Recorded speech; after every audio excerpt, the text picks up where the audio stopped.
Tengo el honor de presentar a la investigadora y profesora Nancy Postero del Departamento de Antropología de la Universidad de California, San Diego. Tengo que decirles, para los que recién llegaron, que la presentación va a ser en inglés. Hay traducción simultánea afuera. La profesora Nancy Postero tiene un largo trabajo de terreno y de investigación en Bolivia, en particular en las tierras bajas de Bolivia.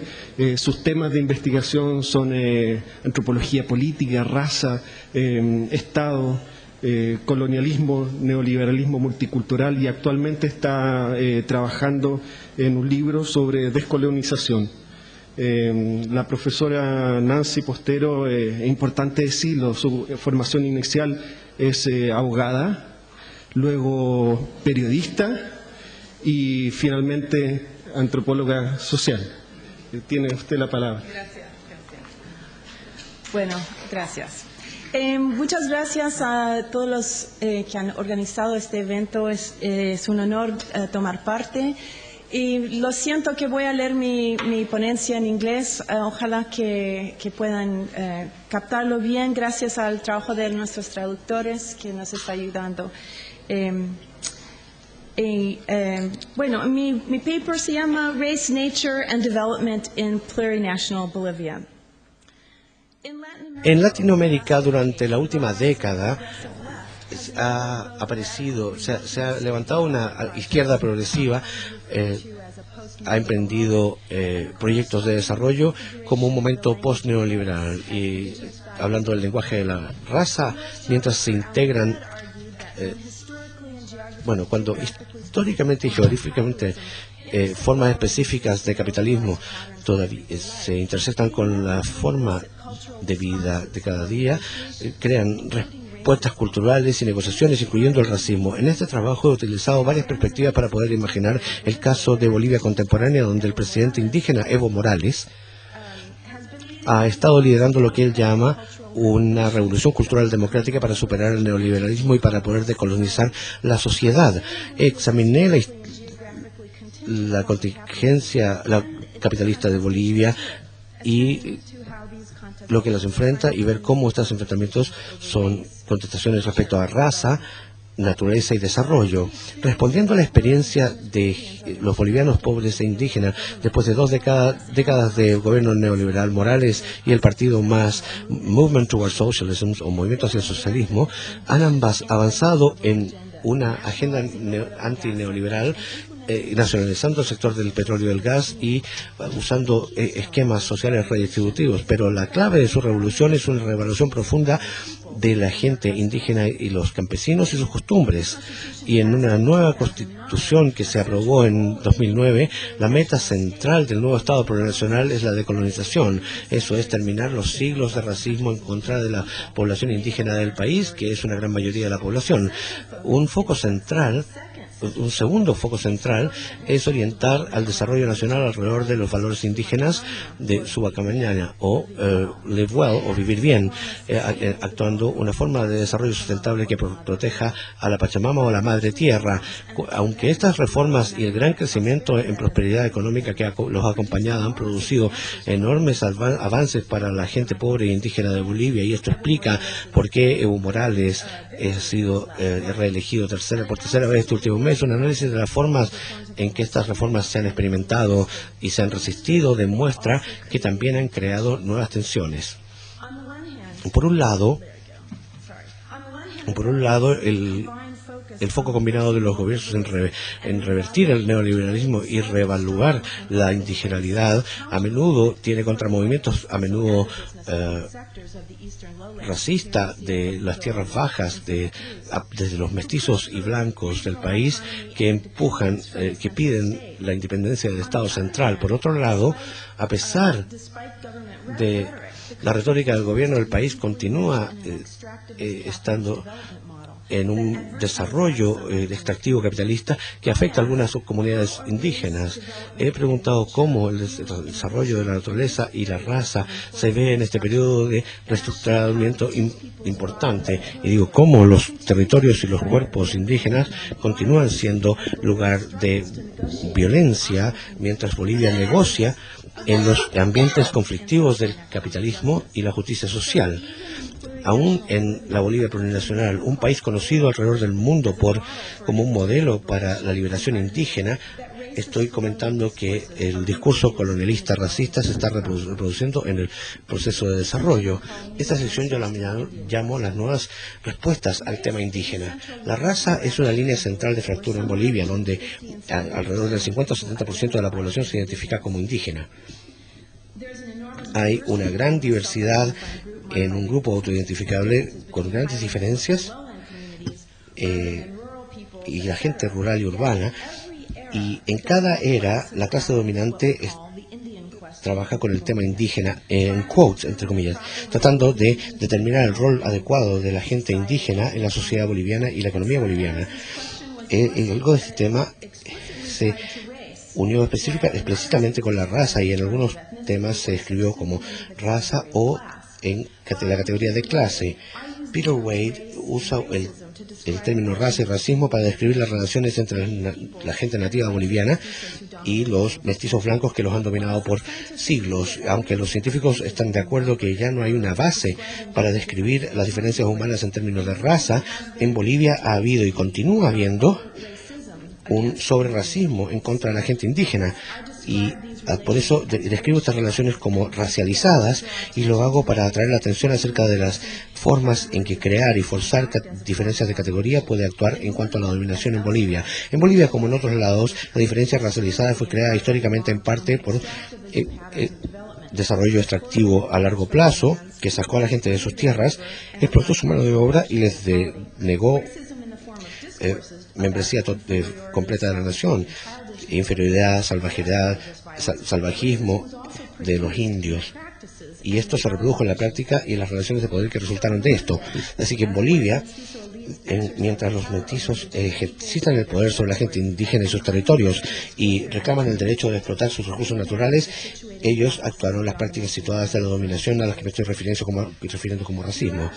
A través de la historia de Bolivia, la dominación de la gente indígena y la naturaleza fueron lado a lado, comenzando en la era colonial. La tierra indígena y la mano de obra fue explotada por la Iglesia Católica y los conquistadores, y ellos trabajaban en condiciones cerca de la esclavitud, en las haciendas de los colonizadores y en las minas de plata, cuyos beneficios iban a la revolución industrial de Europa. Aquí podemos ver una foto de una representación de la mina en Potosí, donde tanta gente perdió sus vidas. En las tierras bajas, aquí podemos ver una foto, un dibujo a la derecha, y podemos ver que la gente fue forzada en la esclavitud, en el boom del caucho, y también se continuó explotando a esta gente de maneras distintas, diciendo que las relaciones de los indígenas con la tierra y la naturaleza, específicamente nómadas y propiedad de la tierra colectiva, iban en contra de la nación. Así que sacaron a la gente indígena de sus tierras y explotaron a la mano de obra. Por los terratenientes grandes también controlaron las minas que eran operadas por mano de obra indígena. Y también hubo un ímpetu fundamental de la revolución de 1952. Los campesinos se rebelaron y obligaron al gobierno para evitar los latifundios y hacer una reforma agraria para dar a la clase granjera acceso a la tierra. Y después de la revolución, la solución al tema indígena fue incorporar a la gente indígena al Estado como productores de pequeña escala para el mercado nacional. Esas prácticas de racismo se reconstituyeron con la economía política de la agricultura de granjeros, con explotaciones particulares de la naturaleza, y los indios se volvieron campesinos o granjeros. La categoría de indio se insertó en el discurso de clase, pero el racismo no desapareció. Las reformas después de la revolución se suponía que iban a reversar los peores abusos, pero solamente hicieron pequeños cambios en la pobreza estructural que venían desde la colonia, y durante las dictaduras que siguieron, esta estructura se exacerbó aún más mientras mientras los imperios de agroindustria tomaron las tierras indígenas de las tierras bajas durante los años. Veamos. Durante los años, los intelectuales andinos comenzaron a repensar esta política y en los 80 el movimiento catarista aymara empujó una visión más revolucionaria, caracterizando a la gente indígena como un resultado de ambos, su etnia y su clase, y comenzaron a luchar no solamente por justicia económica, sino también para poder obtener reconocimiento por sus valores históricos y lenguaje. El multiculturalismo de la era neoliberal fue el siguiente paso en esta negociación, respondiendo en parte a las marchas y a las demandas del público crecientes de parte de los indígenas, aparte de la política de identidad y una resistencia organizada. En los 90 el gobierno implementó un nuevo esquema de ciudadano multicultural neoliberal que expandió la participación política, la educación intercultural y los títulos de las tierras a los indígenas. Y esto se reconoció, pero fue domesticado. Y para los políticos neoliberales, la respuesta para el tema indígena fue transformar a los indios rebeldes en participantes disciplinados políticos y gestores de sus territorios y comunidades. De hecho, una nueva forma de acumulación capitalista, y está asociada con sus prácticas políticas, y hoy día tenemos ciudadanos indígenas. Y el periodo neoliberal de la privatización y el ajuste estructural cambió poco la situación económica.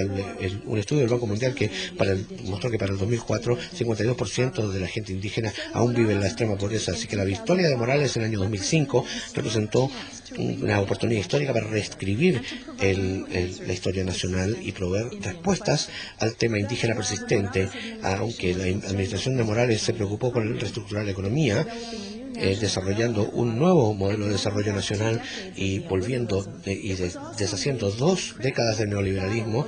Se emprendió una batalla crítica acerca del significado de ser indígena.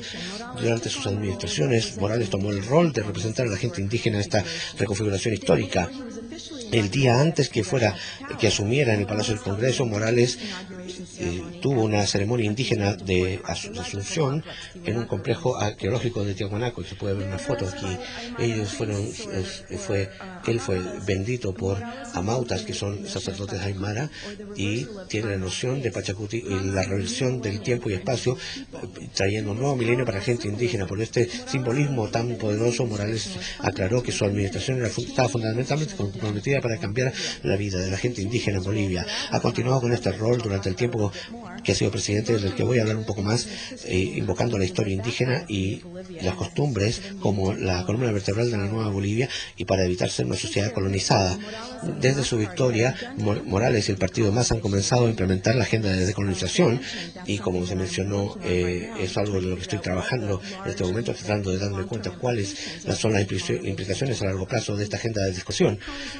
La descolonización tiene muchas formas, desde medidas legales como el pasar del nuevo estatuto antirracismo, que hace cualquier discriminación basada en etnia, vestido o lenguaje ilegal, a reformas políticas para integrar los ministerios del gobierno con gente de distintos antecedentes. Y luego tenemos la formulación de una nueva constitución revolucionaria que declara a Bolivia como un estado plurinacional y dan muchos nuevos derechos a la gente indígena. Y la idea utópica de las constituciones a menudo entra en conflicto con la implementación del modelo de desarrollo del MAS. Ahora vayamos a un ejemplo, un examen de este modelo de desarrollo que Morales y su partido dicen que es un desafío radical al neoliberalismo. Durante la era neoliberal de los 80s y 90, la clase política blanca mestiza tradicional, a quienes le llamamos un reestructuramiento ortodoxo, incluyendo la privatización de las empresas del gobierno, bajar los gastos y abrir el país a capitales externos, cosas con las que la gente en Chile está muy familiarizada. Así como en otros lados, las reformas neoliberales en Bolivia fueron parte de otro conjunto de cambios que vino con reformas económicas con un discurso de la democracia de mercado, promoviendo el libre mercado y la democracia. Bajo este modelo de multiculturalismo neoliberal, los ciudadanos se les dijo que participaran en presupuestos a nivel municipal. Aunque el esquema reconocía a la gente indígena como actores legítimos, el racismo no bajaba en el país y el control continuo de los partidos políticos por los mestizos blancos hizo difícil que los indios y sus representantes tuvieran acceso al proceso político. Una vez en el poder, Morales y el gobierno MAS estableció su agenda para transformar la sociedad, para hacer las reformas relacionando la política, la economía y la raza. El Plan de Desarrollo Nacional, emitido el primer mes después de que Morales asumió el cargo, describe la meta del desarrollo nacional como retirar de raíz las inequidades sociales y la exclusión humana que han sufrido la mayoría de la población boliviana, particularmente aquellos de origen indígena, cierro comillas. Esta desigualdad es el producto de la provisión colonial de las tierras y la mano de obra indígena y la minería del estaño y de la plata, en el momento que benefició a los oligarcas y en una era contemporánea del neoliberalismo. El modelo neoliberal exacerbó la concentración de riqueza, dando acceso al sector mestizo blanco de los medios de producción y a organizaciones multinacionales y corporaciones transnacionales. Fracasó, y este es la trabajo del plan, porque es el producto de un sistema de dominación cultural y racista. Entonces el plan propuso un modelo alternativo de desarrollo que se llamaba Vivir Bien, derivado de la cosmovisión de las personas, de los pueblos indígenas. Vivir bien se refiere a una forma comunitaria de convivencia o a vivir juntos. Implica respeto intercultural y simetrías de poder. Cito, uno no puede vivir bien si otros viven mal, cierro la cita. Y el plan insiste en que la implementación de esta forma alternativa de desarrollo requiere que el Estado intervenga como un promotor y protagonista del desarrollo nacional. Como el plan lo declara y como ya lo he descrito, todo el desarrollo previo de Bolivia siempre estaba apoyado por las estructuras del racismo. Entonces, para reversar este patrón, el plan requeriría una reestructura del Estado mismo, que como todas las otras partes de sociedad, como un vestigio colonial. Esa fue la meta de la Asamblea Constituyente del 2006, como se escribió en la Constitución. En la Asamblea Constituyente, el principal, que comenzó en agosto y duró por un par de años, en el año 2006, el principal propósito del grupo fue el Pacto Unidad, que era una federación de movimientos sociales que había estado empujando esta nueva Constitución y promovieron un nuevo borrador que fue la arquitectura o la base para un Estado plurinacional y la descolonización. Su visión de abajo hacia arriba se enfocó en 3 ejes, y lo siento que esto está en inglés, pero pienso que van a poder entenderlo porque las palabras son más o menos parecidas. En primer lugar, la soberanía como nación, que propone la autonomía de los indígenas como forma de autogobierno comunal. En segundo lugar, donde el Estado se imagina como un Estado plurinacional que debería reconocer la pluralidad, reconociendo todas las formas de gobierno en coexistencia dentro de un Estado central unificado. Y finalmente, el Estado debería ser basado en una toma de decisiones compartida, especialmente en términos de explotación de recursos naturales, donde el pacto demandó la unión, o más bien consultas previas obligatorias antes de cualquier desarrollo que afecte a las comunidades locales. Como vamos a ver más adelante, este es un punto muy importante para las comunidades indígenas locales. El pacto ve que las personas de forma plural y soberana participan de forma directa y comparten el poder en su propio gobierno. Como uno podría imaginar, este tipo de visiones se opusieron mucho en las tierras bajas del este. Y si no han visto un mapa de Bolivia, es ahí. Son como 2 países. La parte verde son las tierras altas. De hecho, el color debería ser revertido. Los colores deberían estar invertidos, pero las tierras altas, en el color beige, aquí tenemos las tierras bajas, el Amazonas y el área del Chaco, y aquí está el área controlada o que ha sido por mucho tiempo controlada por una élite, un grupo élite de personas principalmente blancas. De cualquier forma, élite de negocios de agricultura fueron amenazados no solo por las políticas del MAS, sino también por sus políticas raciales. En la capital de las Tierras Bajas de Santa Cruz, donde la élite tradicionalmente se ha diferenciado de la capital andina, enfatizando sus raíces europeas y su tierra baja de mestizos o camba. Camba es la palabra para las personas que vienen de Santa Cruz. Su identidad, ellos llaman la decolonización de Bolivia o a abrazar los derechos indígenas, no una idea muy bienvenida, con un líder carismático que aparecía transformar la economía y tomar el mando de la riqueza. Ahora, la exportación principal es gas natural y la mayoría de los campos de gas están en las tierras bajas del este.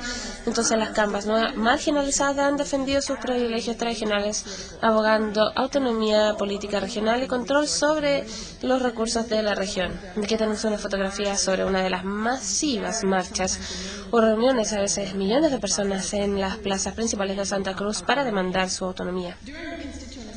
Durante la Asamblea Constituyente, la oposición de la derecha hizo todo lo posible para oponerse a esa transición, desde boicots al proceso en campañas masivas de huelgas de hambre en todas las tierras bajas. Y aquí tenemos una diapositiva de esos momentos en el año 2006 y 2007. Este movimiento político también fue caracterizado por una lucha cultural, como los cambas se oponían a sus costumbres, valores e historias y querían sobreponerlas a aquellas de las personas indígenas que expresan sus diferencias a través de actos violentos de racismo. Por ejemplo, Morales señaló o indicó a una mujer indígena, Silvia Lazarte, como la pueden ver aquí, como presidenta de la Asamblea Constituyente. Lazarte, que solo había asistido a la escuela por algunos años, había trabajado como empleada doméstica o activista de los derechos de los trabajadores, pero durante la asamblea sufrió muchos insultos terribles de manos de la oposición, incluyendo ser llamada una llama, el animal de pastoreo icónico de los Andes. Durante este periodo tan tenso, los incidentes raciales aumentaron a lo largo del país. En Santa Cruz, los líderes cívicos discutieron que los migrantes andinos invadían sus tierras, tomando la tierra y las oportunidades económicas de los locales.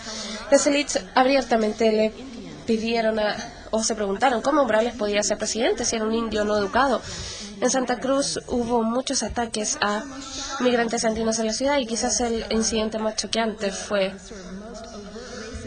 de racismo más abierto durante un conflicto. Los últimos días de la Asamblea en Sucre, en el mayo del 2008, donde los oponentes de derecha capturaron un grupo de personas que apoyaban al MAS y los reunieron en la plaza, gritándoles insultos racistas y los forzaron a sacarse la parte de arriba de la ropa y los forzaron a besar la bandera.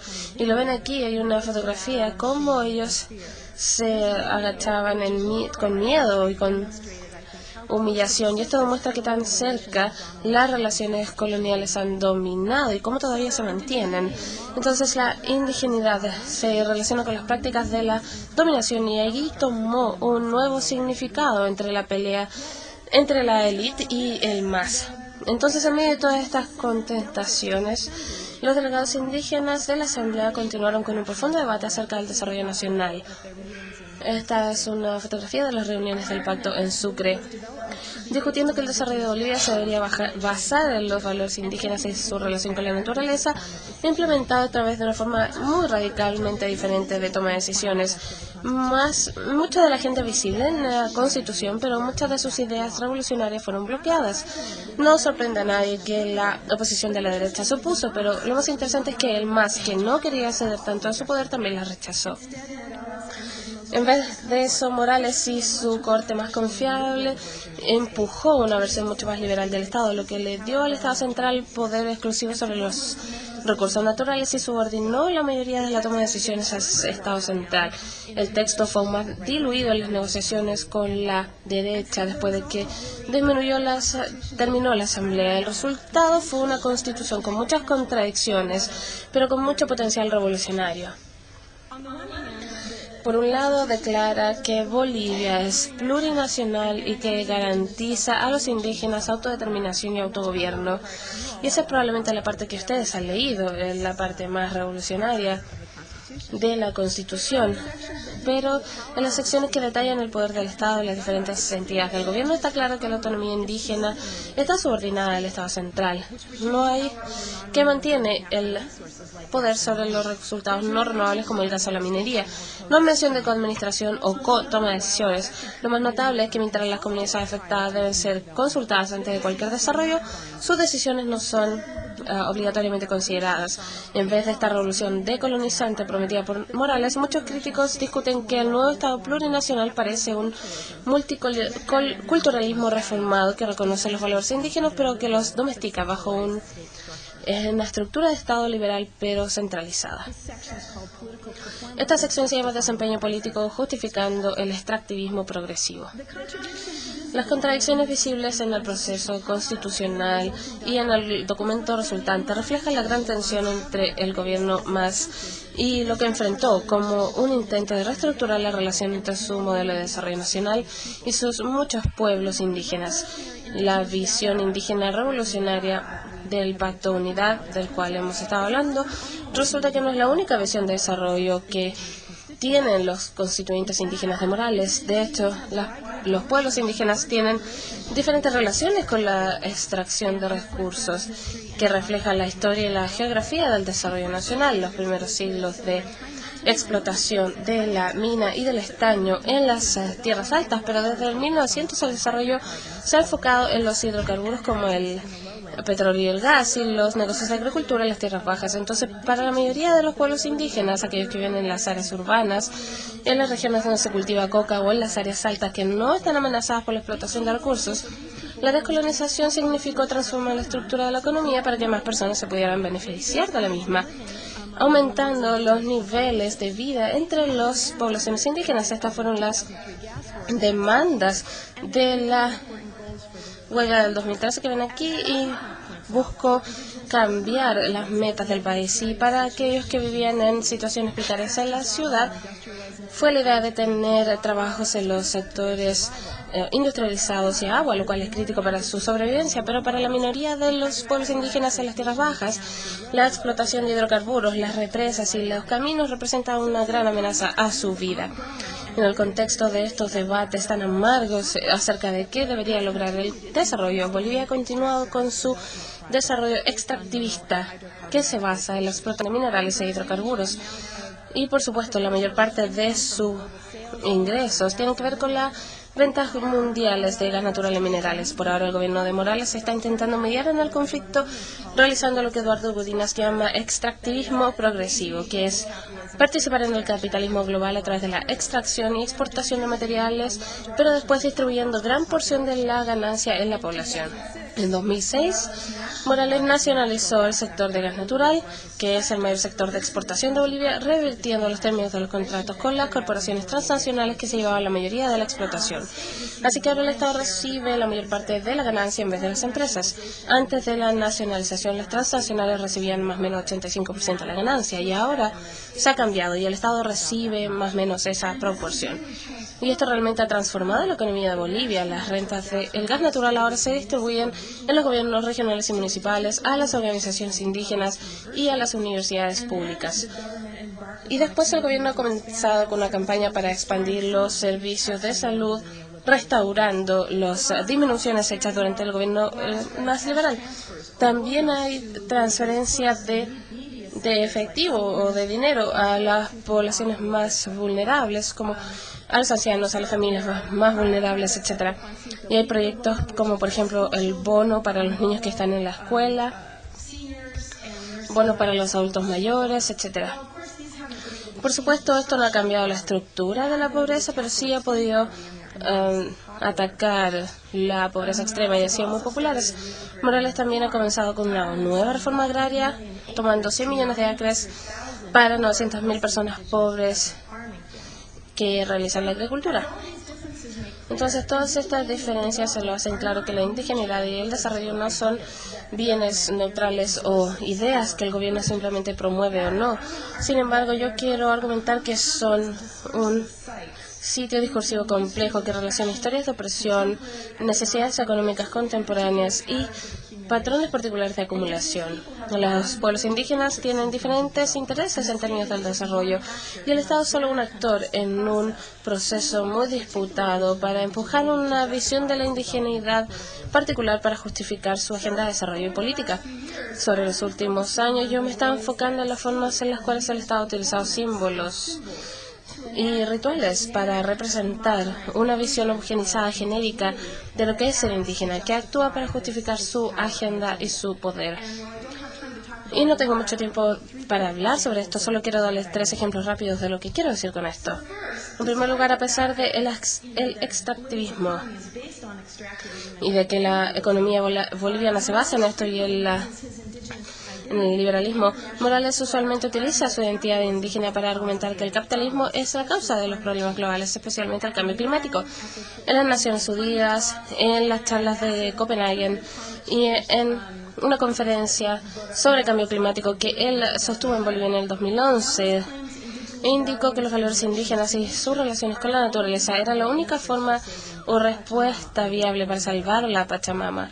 Él presenta la alternativa de forma muy dualística, es o el capitalismo o la Pachamama. Como si utilizando el término de los indígenas se pudiera representar a todos los pueblos indígenas y su relación con la naturaleza, que sugiero que no es el caso. En segundo, en el desempeño político doméstico, Morales se relaciona con Túpac Katari y otros líderes de resistencia anticolonial del siglo XIX, creando una nueva figuración en la cual él encarna especialmente Katari, que está en la fotografía a la izquierda. En el proceso, Morales sería el líder de un movimiento que libera al país del colonialismo y del racismo y crea una redención hegemónica del nuevo Estado que promete poner el mal del colonialismo en el pasado y liderar el camino hacia un futuro de justicia. Esto hace que su proyecto nacional de decolonización parezca universal y no discutible. Y su póster dice: todos somos Evo. Esto también relaciona este pasado a una nueva nación más progresiva. Por ejemplo, el gobierno recientemente lanzó un satélite de comunicaciones que se llama Túpac Katari, y el póster que inaugura el satélite aquí ha hecho esta relación de nuevo de Morales con Túpac Katari con estas palabras: volveré y seré millones. Entonces pueden ver que estos pósters relacionan a estos dos personajes en toda Bolivia. Un ejemplo final es el 2011, Boda Colectiva de Nuestra Identidad, en el cual el viceministro de colonización, sí, hay un viceministerio de colonización en Bolivia, reunió a más de 300 parejas para que se casaran por expertos religiosos de los Andes, con Morales como el padrino. Y ahí está él. La boda tenía el propósito de fomentar el orgullo de las costumbres y prácticas de los indígenas andinos, borrando el legado de las instituciones coloniales como la Iglesia Católica. Los críticos objetaron que esto ignoraba la amplia variedad de costumbres y prácticas locales. Otros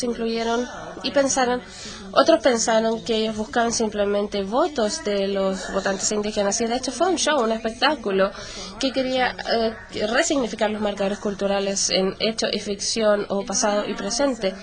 En mi análisis de los símbolos utilizados por este ritual político tan potente, yo concluyo que, haciendo una mímica de la estética de la Iglesia Católica y del Imperio Inca, el espectáculo de hecho realizó un Estado colonial masculinista, forjando más bien una versión de Estado genérico que combina tradicionales imágenes de pueblos indígenas con nuevos revolucionarios significados, que es la propia respuesta revolucionaria a la cuestión indígena. O sea, los indígenas son ahora sujetos plurinacionales decolonizados. Esto relaciona el ser indígena, tal como el MAS lo presenta, y el Estado, justificando un nuevo Estado y una economía centrada en el mismo. Al mismo tiempo que Morales realiza este sujeto indígena decolonizado relacionado con la Pachamama, su gobierno ha expandido el enfoque extractivista, construyendo nuevos caminos Y con certeza esto se va a relacionar a la charla que escuchamos más temprano hoy, extendiendo las concesiones para nuevas minas como esta, Mutún, que también que supuestamente es la mayor mina de acero, nuevas represas hidroeléctricas y nueva explotación del litio en los salares de Uyuni. Aquí tenemos el comienzo de los trabajos de litio, de la explotación de litio. Así se ve el salar ahora. Esto ha puesto al gobierno en problemas con los indígenas, cuyas tierras son amenazadas por los proyectos, así que tenemos tensiones continuadas de la visión indígena del desarrollo sustentable y construir una economía que pueda proveer bienestar a todos los bolivianos, incluyendo su gente indígena. El vicepresidente Álvaro García Linera defendió la elección del gobierno para continuar con la trayectoria extractiva, y este es Álvaro de la derecha. Él dice que el extractivismo no es un destino, pero puede ser un punto de partida para superarlo. Para nosotros como país es la única manera técnica que tenemos disponible para poder distribuir las riquezas materiales generadas gracias a ella. Si no continuamos con esta extracción, ¿cómo vamos a superar el extractivismo? No es posible utilizar los recursos que vienen de la principal actividad exportadora controlada por el Estado para generar rentabilidad que permita la satisfacción de las condiciones mínimas de vida para todos los bolivianos y ganar educación intercultural y científica que genere una masa crítica intelectual que pueda asumir y conducir el proceso emergente de la industrialización y la economía del conocimiento.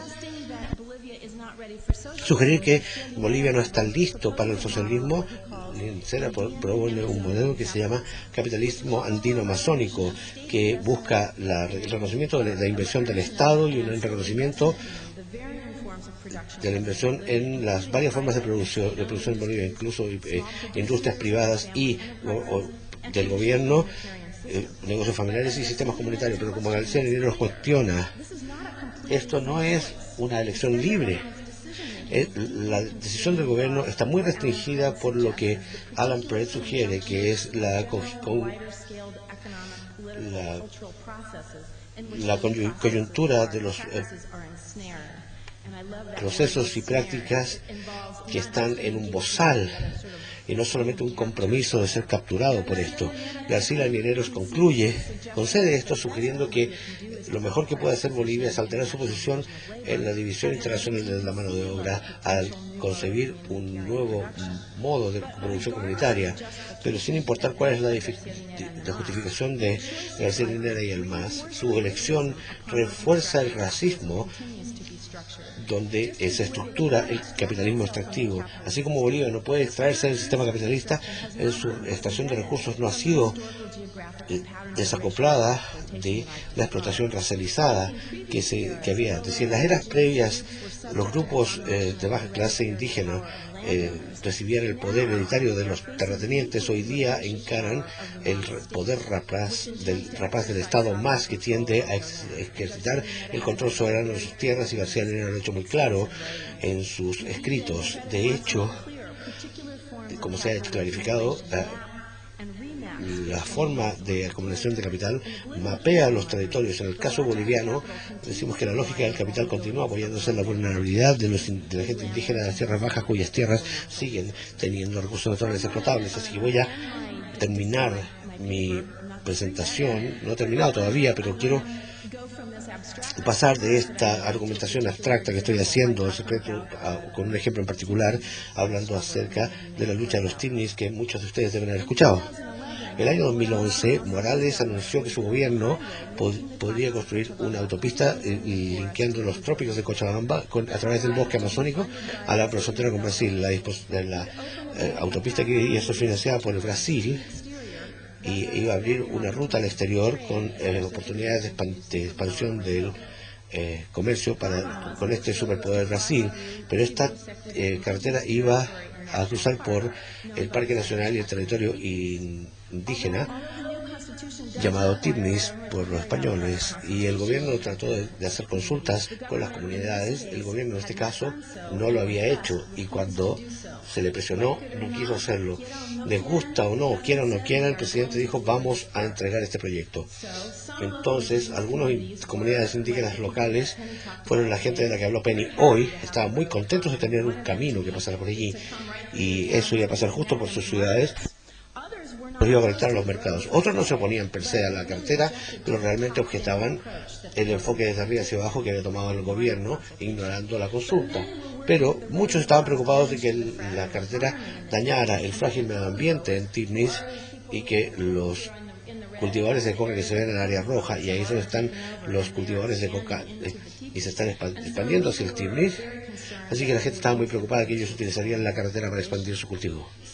Por lo tanto, los residentes de algunas de las comunidades afectadas indígenas, junto con las organizaciones nacionales indígenas CIDOBS, marcharon desde los Andes a la capital en protesta. Algunos dijeron que esta marcha era una forma tradicional para que CIDOB empuje su agenda. Esta es la octava marcha desde 1990, yo les mostré la diapositiva de la primera, porque son largas y requieren enorme sacrificio de parte de los marchantes que caminan más de 800 kilómetros por el calor tropical y el frío andino.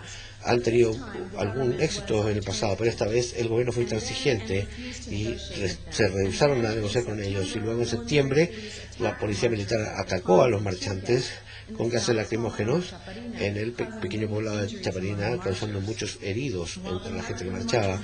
Cuando los marchistas llegaron a La Paz, se les recibió con una masiva bienvenida de los paceños, que son los constituyentes principales de Morales. Encarado a esta desaprobación de su acción, Morales se echó atrás, declarando el parque intangible o intocable. Pero esto fue solamente temporal. El MAS, con el Congreso controlado por el MAS, autorizó una nueva construcción, y fue demasiado tarde y decidieron no tomar parte. Muchos de aquellos que tomaron parte fueron miembros de organizaciones indígenas paralelas creadas por el gobierno. Así que durante el verano del 2012 se montó otra marcha, pero esta marcha no fue tan popular. Muchos de las organizaciones indígenas originales que hacían el CIBER decidieron no marchar, pero otros porque pensaron que era una mala estrategia, y cuando la marcha realmente llegó a La Paz, las fuerzas de seguridad del gobierno la atacaron una vez más con de agua. Pero esta vez la represión produjo muy poca respuesta pública, y finalmente los líderes volvieron a sus comunidades para seguir luchando a nivel local, y luego, como un golpe final, el gobierno orquestó la toma de CIDOB, la organización establecida en los 90, la organización indígena, y en el 2012 un grupo paralelo que apoya la autopista se tomó la central de CIDOB en Santa Cruz, y CIDOB originalmente eligió líderes y tuvo una vigilia frente a la iglesia de la plaza, y finalmente se disgregaron. Y precisamente en Bolivia, noten la ironía de que CIDOB había logrado soportar 30 años de lucha con los políticos mestizos blancos para ser destruido por un presidente indígena. Y la consulta concluyó en diciembre del 2012 con un voto favorable para la carretera, y cuando el gobierno reabrió el proyecto, se ha vuelto claro durante los últimos meses que durante la campaña presidencial de 2014, de hecho, el MAS planea iniciar esto y comenzar a construir la carretera, la parte asfaltada, por ejemplo. El conflicto TIPNIS, por ejemplo, una vez más nos trae la relación entre la indigeneidad y el desarrollo a la arena pública, con un giro muy irónico. Y esta vez fue un presidente indígena que levantó la pregunta indígena, sugiriendo que las comunidades estaban actuando como obstáculos al desarrollo nacional. Cuando las comunidades decidieron no echarse atrás, el gobierno acusó a CIDOB tomar dinero de los Estados Unidos o ser títeres de las ONG extranjeras. Y aquí vemos al gobierno usando ataques racistas de otros gobiernos anteriores, diciendo que los indígenas eran muy fácilmente manipulados o casi niños para ser buenos ciudadanos, como los estados modernizantes. El gobierno dijo que la mejor solución para esto es indígenas fue que los indios rebeldes se sometieran al desarrollo nacional del Estado.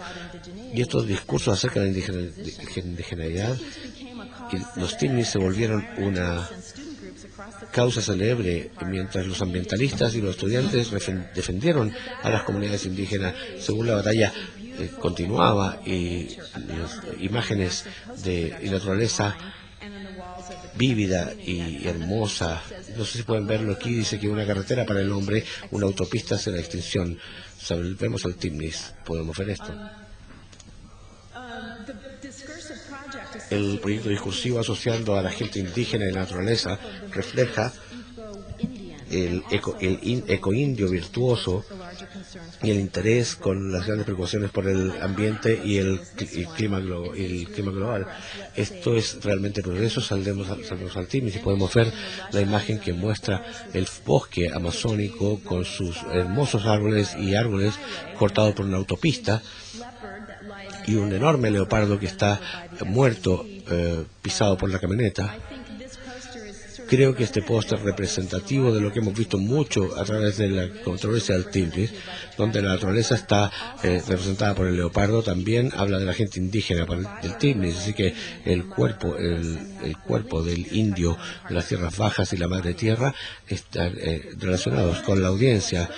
La gente indígena con la que hablé a través de la marcha también volvieron a la pregunta al tema del colonialismo, diciendo que el gobierno representa una apariencia del colonialismo y una traición a lo que dijo Morales que iba a defender de la gente indígena a lo largo del país. La gente indígena y los intelectuales cuestionaron su compromiso con la autonomía indígena, e incluso muchos cuestionaron la identidad de Morales como indígena. Rafael Quisme dijo que en su manera de tratar a los manifestantes timnis, Morales ha mostrado su identidad verdadera y se le ha caído la máscara indígena y ha mostrado su cara neoliberal.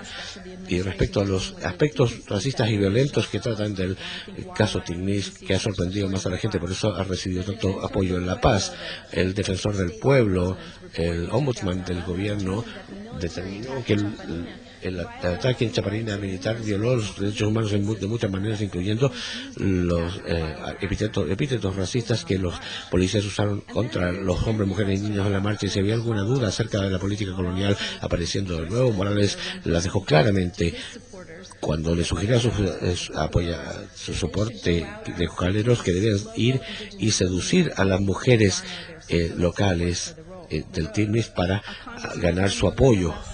Una congresista del Movimiento Sin Miedo de centro izquierda, Marcela Rodolledos, dijo que sintió repugnancia por los comentarios que vio en el país. El costo de herir y humillar, el costo de esas mujeres, el cuerpo de esas mujeres del Timnis fue patriarcal, sexista y colonialista. Así es como entró la colonia española al territorio, dañando para entrar al territorio. Así que el Timnis provee una repetición grave de la épica del sacrificio del Estado, del territorio de la gente indígena en el nombre del Congreso, así como la geografía de la explotación continúa sin importar quién sea el Estado, mientras el MAS encara una tensión compleja que yo he escrito, y el MAS representa un espectro de constituyentes indígenas y no indígenas. Al final está siendo amordazado por el capitalismo global, y aún así justifica un sacrificio renovado de las comunidades indígenas con un discurso racista renovado. Una sección final que quería incluir, porque creo que no solamente quiero aparecer como que es Morales el malo en esta imagen, lo que parece ya lo he hecho, pero si tenemos que apoyar la carretera, Morales ha utilizado temas racistas. La reacción de la lucha de la derecha a la lucha de Timnis, primero dijo que para el momento de la propuesta de Timnis, los comités civiles de las tierras bajas del este habían perdido su poder. Durante una asamblea constituyente de 2006-2007, cuando le mostré la oposición a los cabildos y las manifestaciones, la derecha casi paró la asamblea constituyente y lograron convocar a esta gran masa de manifestantes. Pero una vez que se tomaron los edificios públicos, en el golpe prefectural el año 2008 y luego una masacre muy grande de apoyadores del MAS en ciertos lugares, las fortunas políticas de las élites de las tierras bajas comenzaron a disminuir. Sus demandas por autonomía perdieron fuerza con el pasaje a la nueva constitución, que instituyó una forma de autonomía departamental, por supuesto no totalmente a su gusto. Y después, dos golpes posteriores decimaron su fuerza. Primero, Morales negoció un acuerdo muy inteligente con los líderes de la agroindustria para continuar la producción sin miedo de la nacionalización o las bandas de exportaciones, y eso dejó a los comités civiles sin su soporte financiero. Y este fue el último clavo en el ataúd, es que el agente del gobierno descubrió una conspiración para asesinar al presidente Morales y siguió los fondos a varios líderes como de las tierras bajas, y esto manchó todo el comité civil y es un momento muy importante para Tignis.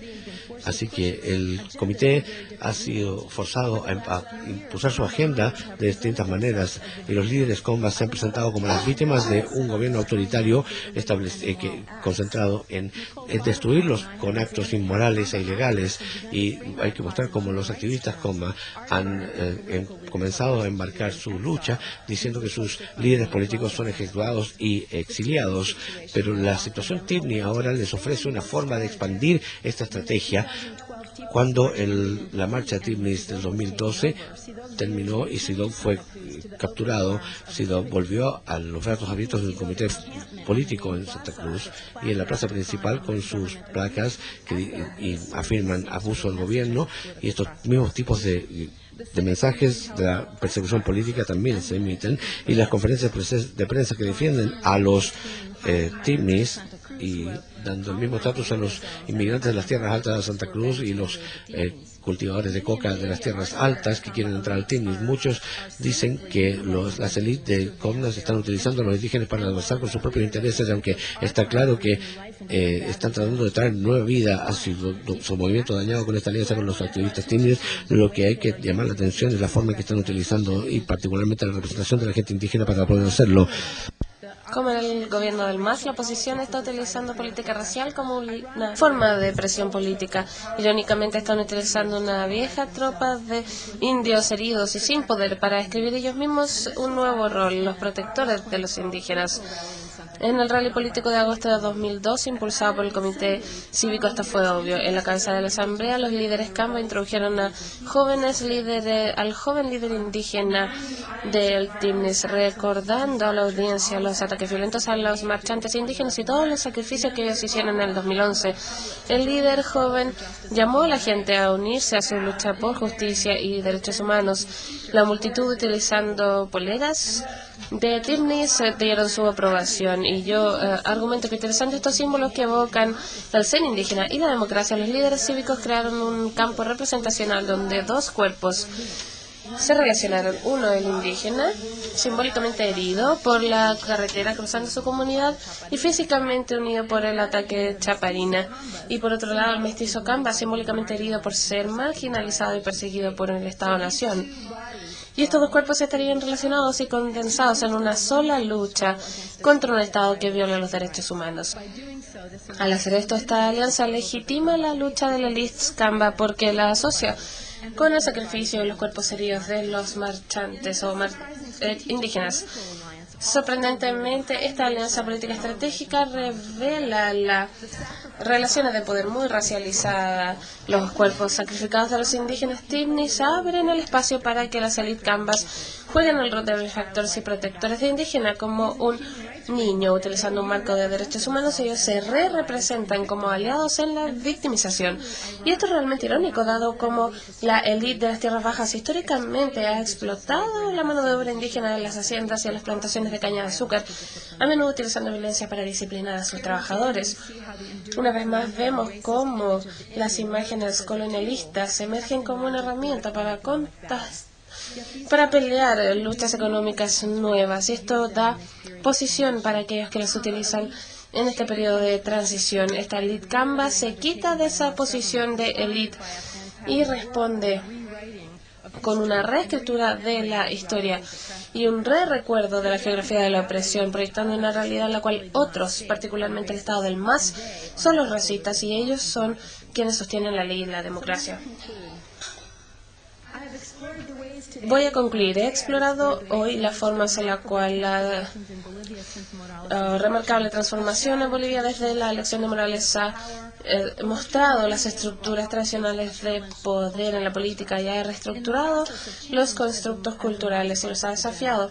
En este proceso de cambio, como lo llama la agenda del MAS, las nociones del cada día se han doblado y nuevas geografías del poder han producido nuevos sujetos y significados. Aún así, viejos imaginarios y significados de los pueblos indígenas se mantienen en este periodo de cambio, mientras que se produce este proceso de colonización y mueve o agita el antiguo orden de las cosas. Los actores en todos lados están intentando reescribir la narrativa utilizando partes del pasado, combinando nuevos discursos de derechos humanos e indígenas y adaptándolos a sus agendas.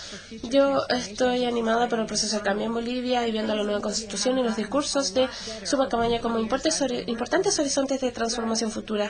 Y veo de todas formas las relaciones coloniales de raza siendo reconfiguradas a medida que los pueblos indígenas están tomando poder, pero no han desaparecido en todo caso, aunque borrarlas es principalmente el propósito del Estado. Yo sugiero que la controversia de Tiflis demuestra una continuidad problemática desde el periodo colonial en el momento actual, que es extractivista y que explota los cuerpos y las tierras indígenas, y en este periodo de reestructuración política y económica hemos visto cómo ellos están determinados a rever las relaciones entre raza, naturaleza y desarrollo.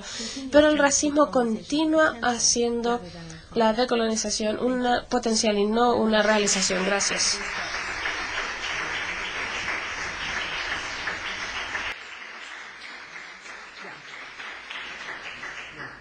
Muchas gracias, Nancy, por tan interesante presentación, rica históricamente, rica etnográficamente y rica analíticamente.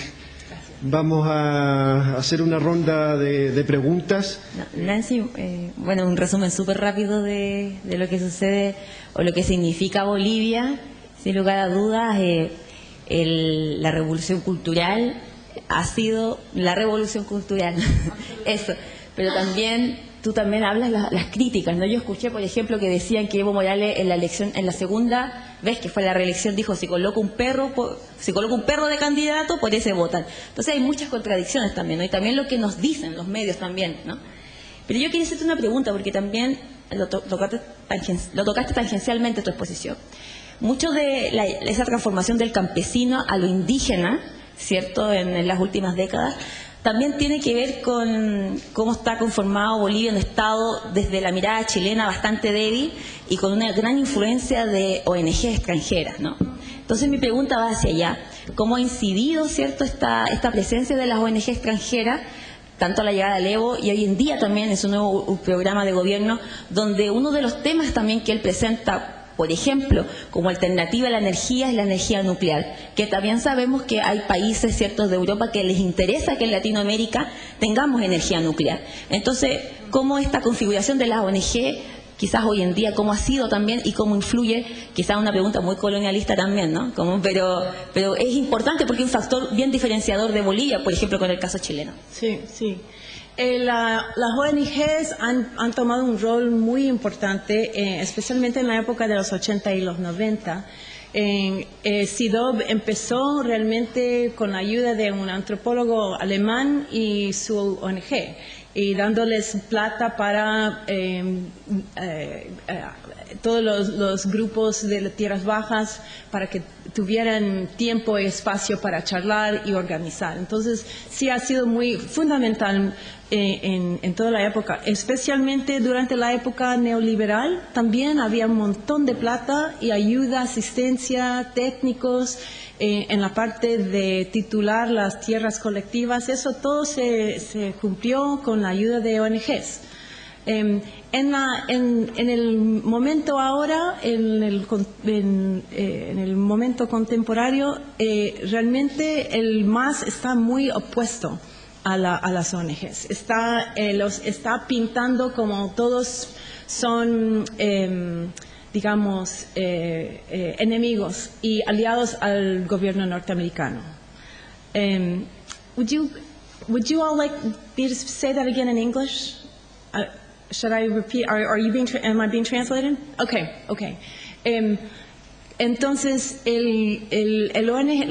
las ONGs ahora no son muy buen vistas. Ya, inclusive hay un montón de obstáculos burocráticos ahora del gobierno.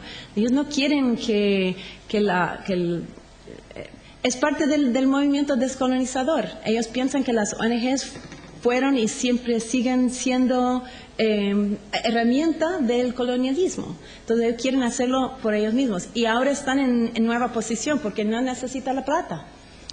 Antes necesitaban el dinero y el apoyo, pero ahora no lo necesitan. Eso no quiere decir que no hay ONGs trabajando, hay, pero es una situación, un contexto, una coyuntura muy distinta, ¿no? Y especialmente han probado que algunas ONGs que recibieron plata de la embajada norteamericana estaban involucradas en el golpe en 2008, entonces hay razón por eso. La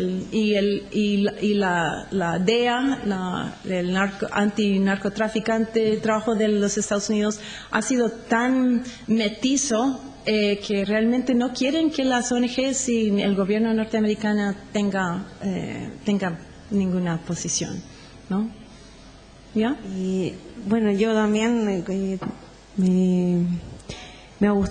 he disfrutado mucho así poder escucharte con densidad y me surgió la pregunta como etnógrafa de muchos años en Bolivia y sobre todo muy productiva en términos científicos en tus libros.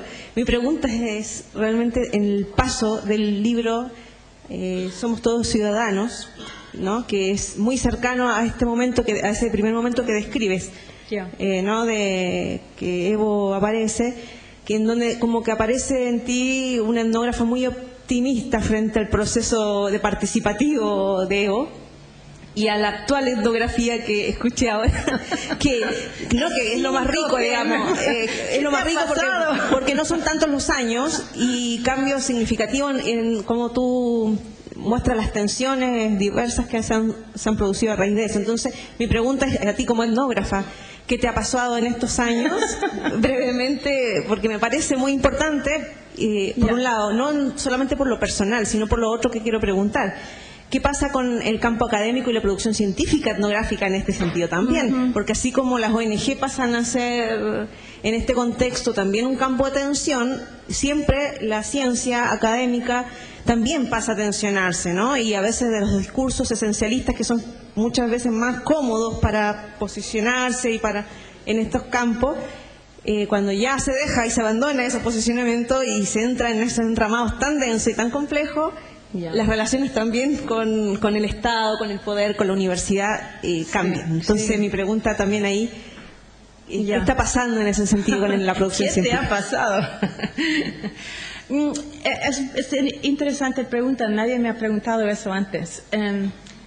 Yo creo que al final todos nosotros que estudiamos Bolivia, que amamos Bolivia, sumamos con las esperanzas de 2005, ¿no? O sea, especialmente todos nosotros que hemos estado conviviendo con amigos, familiares, queridos indígenas en Bolivia, el éxito en 2005 fue era un momento de triunfo para todos, aunque todos tuvimos caución. Bueno, este es un político, y me acuerdo mis amigos guaraníes me dijeron, cuidado, cuidado, es político, o sea, es como un político como otros políticos. Entonces, yo creo que terminé mi libro en 2007 con la esperanza que Evo estaba prometiendo, pero con la precaución de que había había que tener cautela para mirar porque había justo estas tensiones, ¿no? Entre la oposición de la derecha, de tierras altas, tierras bajas. Estas son tensiones, fracturas que siempre han habido en Bolivia. Entonces, pero yo creo que en estos 9 años de régimen de Morales han sido un tiempo muy, muy interesante y cada año ha cambiado totalmente. Entonces estamos todos siguiendo a los pasos para ver qué estaba pasando. Y también el proceso de la Asamblea Constituyente, que fue otra cosa tan fascinante, ¿no? Ver la posibilidad de... Yo siempre pregunto a mis estudiantes, ¿cómo será tener una nueva Asamblea Constituyente aquí, con la población diversa que tenemos ahora en los Estados Unidos? ¿Cómo sería la nueva Constitución? ¿No? Es inesperable, impensable en los Estados Unidos. Entonces, otra vez un momento de mucha expectativa. Pero tal vez la expectativa se va cayendo, pero no solamente porque somos inocentes, pero mirando la política, y esto soy antropóloga política y mi etnografía ha sido siempre en la política, y esto te da... sino decepción. Lo que tú ves es que este Estado es como un Estado-nación, como todos los Estados-naciones. Y hemos preguntado, ¿sería distinto un Estado-nación indígena? Pero primero hemos visto que no es exactamente un Estado indígena, Estado-nación indígena, es un Estado liberal metido en capitalismo, extractivismo y... ensnarled, ¿no? en las mismas tensiones, ¿no? Yo creo que el caso Tipnis es el caso que ha ayudado no solamente a mí, pero a muchos de los académicos, de los intelectuales, de realmente dejar atrás el utopismo de que hoy iba a cambiar todo, ¿no? Ese caso realmente para mí es un hito, un bright line, ¿no? En que para hacer visible estas tensiones que siempre supimos estuvieron ahí, pero ahí se pusieron totalmente visibles. Entonces, yo creo que muchos de nosotros estudiando en Bolivia hemos cambiado no, yo no digo cambiar, pero hemos tenido la posibilidad de hablar abiertamente sobre eso. La primera vez que di una charla en LASA criticando al gobierno de Evo, había no, en el cuarto, la gente estaba muy, inclusive mis amigos académicos, ¿no? Era casi algo que uno no debe hacer. No, pero no soy la única crítica. Pero también quiero decir que no era un throwaway line, no era una excusa al final. Realmente Bolivia ha cambiado de día y noche en los 20 años en que yo he trabajado. Entonces, yo no quiero descartar todos los éxitos y los cambios. La vida para la gente indígena en Bolivia es otra cosa, ¿no? La dignidad que uno puede tener en Bolivia ahora es distinta, y esto es a causa del proceso de cambio. Entonces, y la prosperidad increíble que ha cambiado el país, esto es otra cosa debido a lo que hemos visto. Entonces, mis críticas son críticas a un Estado que ha hecho muchas cosas buenas, ¿no? Yeah.